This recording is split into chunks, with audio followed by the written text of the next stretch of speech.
সেটা আমার দায়িত্ব না। ছাপাচ্ছ কেন বেশি দিবি? খুব ছাপাচ্ছ। কি হয়েছে?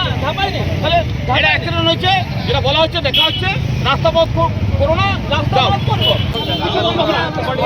কিছু বন্ধ হবে না, আমরা করবো কিচ্ছু বন্ধ হবে না, রাস্তা চলবে, রাস্তায় গাড়ি চলবে, কোথায় কখন থাকতে পারো দেখি, বেশি বাড়াতে পারছো, রাস্তায় গাড়ি বন্ধ করবো, বেশি বাড়াতে লাগছো। হলো চলো রাস্তা বন্ধ করো, 2 মিনিট লাগবে না, রাস্তা বন্ধ হবে না, তুমি কমপ্লেন দাও, কেস দেবো রাস্তা, রাস্তা কেন বন্ধ হবে? বেশি মতো কোনো রাস্তা বন্ধ হবে না।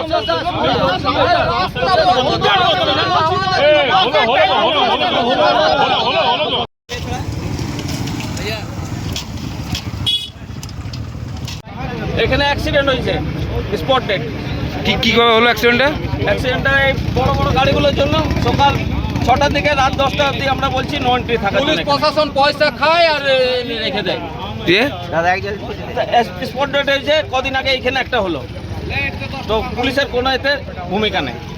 ডেলি আসছে, ডেড বডি উঠাচ্ছে, চলে যাচ্ছে। আপনারা এখন কি চাইছেন? আপনার সকাল 6টা থেকে রাত 10টা অবধি নো এন্ট্রি যাতে থাকে, কোনো গাড়ি এখানে যেন পার্কিং না। কি নাম যিনি মারা গেছে, কি নাম যে অ্যাক্সিডেন্ট? আমাদের লোকাল নামটা এখনো পাইনি।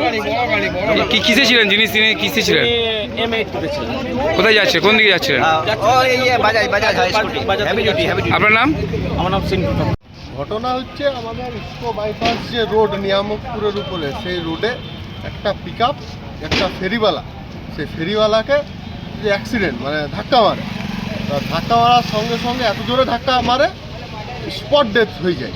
আমরা গ্রামবাসী, আমরা নিয়ামতপুর গ্রাম, এই নিয়ামতপুর গ্রামের গ্রামবাসী এবং এই দিকের কলোনি, বাঁকার পেছনে হচ্ছে যে বাঁকা পুকুরের পেছনে যে কলোনি, আমরা কলোনির এবং আমরা গ্রামের মানুষ, আমরা হচ্ছে যে রাস্তা দখল করি এবং আমাদের যে 3 দফা দাবি, সেই 3 দফা দাবি হচ্ছে যে পুলিশের কাছে রাখি। এক হচ্ছে আমাদের এখানে যে অবৈধ পার্কিং, বড় বড় হচ্ছে যে ডাম্পার, বড় বড় 16 চাকা গাড়ির যে পার্কিং, সেই পার্কিং খুলতে হবে।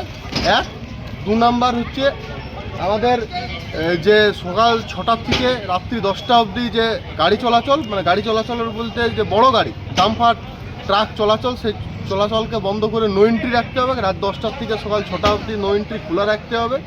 আর 3 নাম্বার আমরা রাখি যে আমাদের যাতে গ্রামের এই মোড়টাতে আর এই রাস্তাটার মোড়টাতে যাতে একটা ব্যারিকেডের ব্যবস্থা করা যায়। এই 3 দফা দাবিকে নিয়ে আমরা হচ্ছে যে রোড অবরোধ করি। এখন পুলিশ আসে, পুলিশ এসে হচ্ছে যে ডেড বডিকে নিয়ে হাসপাতালের দিকে নিয়ে যায় এবং যে গাড়িটি তাকে অ্যাক্সিডেন্ট করেছে সেই গাড়িটিকে হচ্ছে যে বাজেয়াপ্ত করেছে।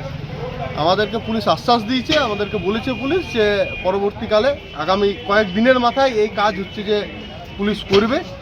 আমরা সেই আশাতে পথ অবরোধ তুলে নিয়েছি এবং সেই ভরসা পুলিশের প্রশাসনের উপর ভরসা দেখায় আমরা আপনার নাম থেকে উঠে এসেছি। আমার নাম অনিকেত মন্ডল।